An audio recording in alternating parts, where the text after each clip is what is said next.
Today what we're going to go over is your financial house. And many people, when they're thinking of their financial house, they're thinking about their retirement goals, savings account, and of course most houses, you'll have the house itself, the roof, and a foundation. And most people for planning for retirement, they will have 401ks, 401ks, they'll have an IRA maybe. They'll have maybe some real estate.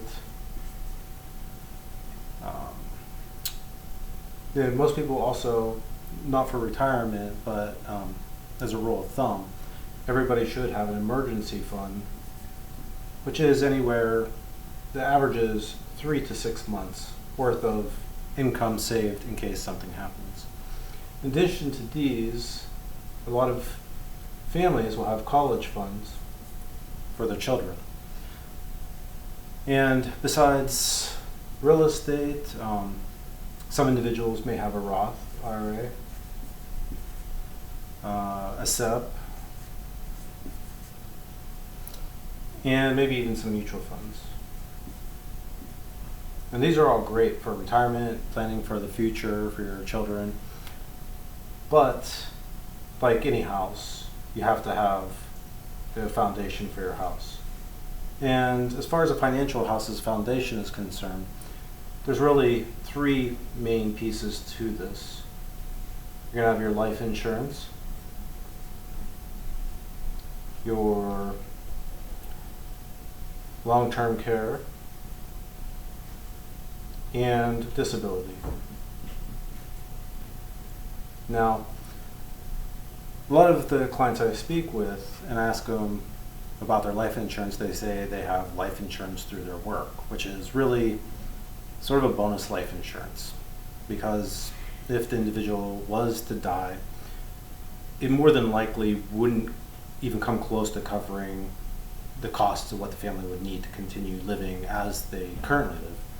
So usually that means that there's a big crack in the foundation right here that can put the family at risk. Now, usually in most houses you'll have the husband and the wife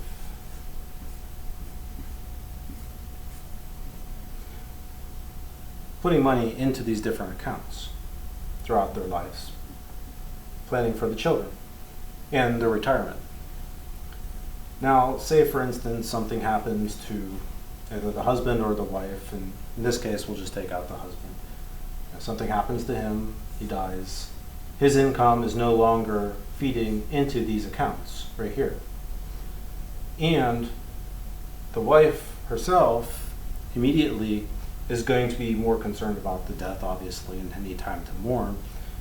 And what's going to happen is, since this life insurance wasn't enough to cover, the cost, the needs for this family, it may have been enough for the burial costs and for maybe a few months of paying the mortgage and the bills and the additional costs that come with having to support a family off of one income.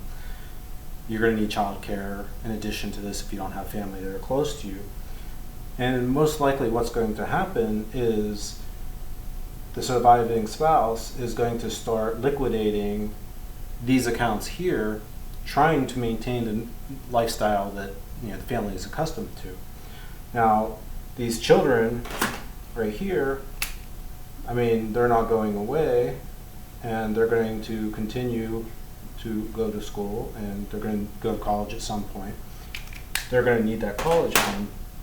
So more than likely, the first thing that's going to go is the real estate. The real estate's going to be sold more than likely at a discount, because individual private homes may sell fairly quickly, but there's not a huge market for investment properties. So there's going to be a significant discount or loss on this real estate that they've been investing and paying into for years just to maintain the lifestyle. And after the real estate's gone and all the taxes are paid on that real estate that have to be paid, more than likely, next thing to go is the retirement accounts, the Roth, the IRA, 401k. And with most of these, there's an age cap on these, meaning if you don't keep them until 59 and a half, you're going to be hit with an extra penalty in addition to paying the taxes on these accounts. Just to maintain a lifestyle that should have been supplemented by your life insurance.